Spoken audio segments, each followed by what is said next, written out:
প্রিয় দর্শক, আসসালামু আলাইকুম। এই মুহূর্তে আছি নবীনগর স্মৃতিসৌধের ভিতরে। আর আমার সঙ্গে আছে খুব কাছের একজন মানুষ, কবি আজাদ চাচা, যিনি একসময় দেশকে নিয়ে কবিতা লিখে মানে হাজার হাজার লক্ষ লক্ষ মানুষের ভালোবাসা পেয়েছিল। সেই মানুষটিকে আজকে পেয়ে গেছি এই নবীনগরে। আর আমি আসছি হচ্ছে সুদূর কাপাসিয়া থেকে এই চাচার সাথে দেখা করার জন্য।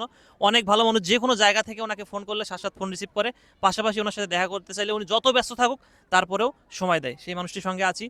তো মূলত আজকে চাচার ভিডিও নিচ্ছি আমার ছোট্ট একটা পেজ, যে পেজে আসলে মনিটাইজেশনের জন্য আমাকে 28 দিনে 3 লক্ষ ভিউজের একটা চ্যালেঞ্জ দিছে। এটা সম্ভব হবে কিনা আমি চাচার সাথে কথা বলে আসলে জানতে পারবো। চাচা, এটা কি সম্ভব 28 দিনে 3 লক্ষ ভিউজ করা?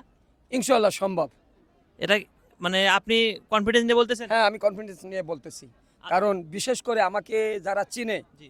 আমার পেজে যদি আমার যদি দেখে, ইনশাল্লাহ আশা করি তারা আর ধাক্কা দিবে না। তাই। তারা আমার কথাগুলো, আমার কবিতাগুলো শোনার জন্য ইনশাল্লাহ থেকে যাবে। আচ্ছা, আপনার এই যে কবিতাটা আমি নেব, আসলে এই কবিতাটার মাধ্যমে যদি আমার এই 28 দিনের চ্যালেঞ্জটা পূরণ হয়ে যায়, তাহলে আমার পক্ষ থেকে আপনার জন্য একটা গিফট থাকবে। আপনি কোন কবিতার মাধ্যমে আসলে ভাইরাল হয়েছিলেন? আমার তো ভাইরাল হয়েছিল সেই প্রথমে যে কবিতাটা, সেটা হলো কি আর পেলাম স্বাধীন করে, যে বইটা 60,000 কপি বই বিক্রি হয়েছে। 60,000 কপি? জি, আচ্ছা, 60,000 প্রতিটা পার পিস বই আপনি কত করে বিক্রি করছেন? 120 টাকা। তাহলে তো আপনি অনেক টাকা কামাই নিছেন।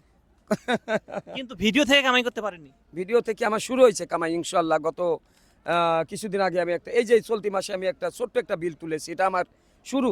আচ্ছা, আপনার যে ভিডিওটা ভাইরাল হয়েছিল, প্রথম যে কবিতাটা ভাইরাল হয়েছিল, এই কবিতা থেকে আপনি ইনকাম পাইছিলেন? না, আমি তো তখন আমার হয় নেই, আমি তখন তো পেজই খুলি নেই। আচ্ছা, যে পেজ থেকে ভাইরাল হয়েছিল সেখান থেকে কিছু পাননি? না, তারাও আমাকে কিছু দেয়নি। অনেক দুঃখজনক বিষয়। আসলে চাচার যে ভিডিওটা ভাইরাল হয়েছিল সেই ভিডিওতে সেই সময় আমি মনে করি লক্ষ টাকার উপরে ইনকাম করছে, বাট চাচার জন্য আসলে কিছুই তারা ব্যবস্থা করেনি যে পেজে ভাইরাল হয়েছিল। যাই হোক, তারা আরো ইনকাম করুক, সমস্যা নেই। তো চাচা এখন সেই কবিতাটা আপনাদেরকে শোনাই দিবে।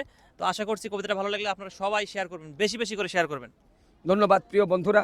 আসলে আমি সেই কবিতায় চলে যাচ্ছি।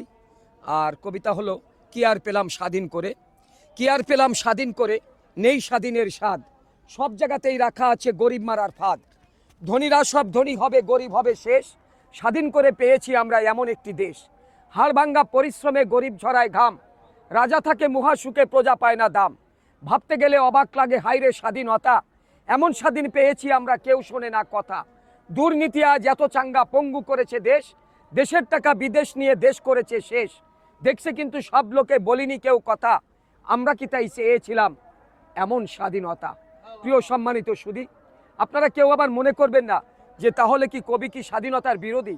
না, আমি স্বাধীনতার বিরোধী নয়, আমি স্বাধীনতার পক্ষে। আর শুধু পক্ষে নয়, আমি এই দেশটাকে এত ভালোবাসি, আমার নিজের জীবনের থেকে আমি এই দেশকে বেশি ভালোবাসি, কারণ এটা আমার জন্মভূমি, এটা আমার লাল সবুজের পতাকার দেশ, এটা 1971-এ সেই 30 লক্ষ শহীদের রক্তের বিনিময় এই দেশ, যে মাটিতে দাঁড়িয়ে আছে এই সেই স্মৃতিসৌধে, যেখানে হাজারো হাজার নাম না জানা শহীদদের কবরস্থান এখানে আছে।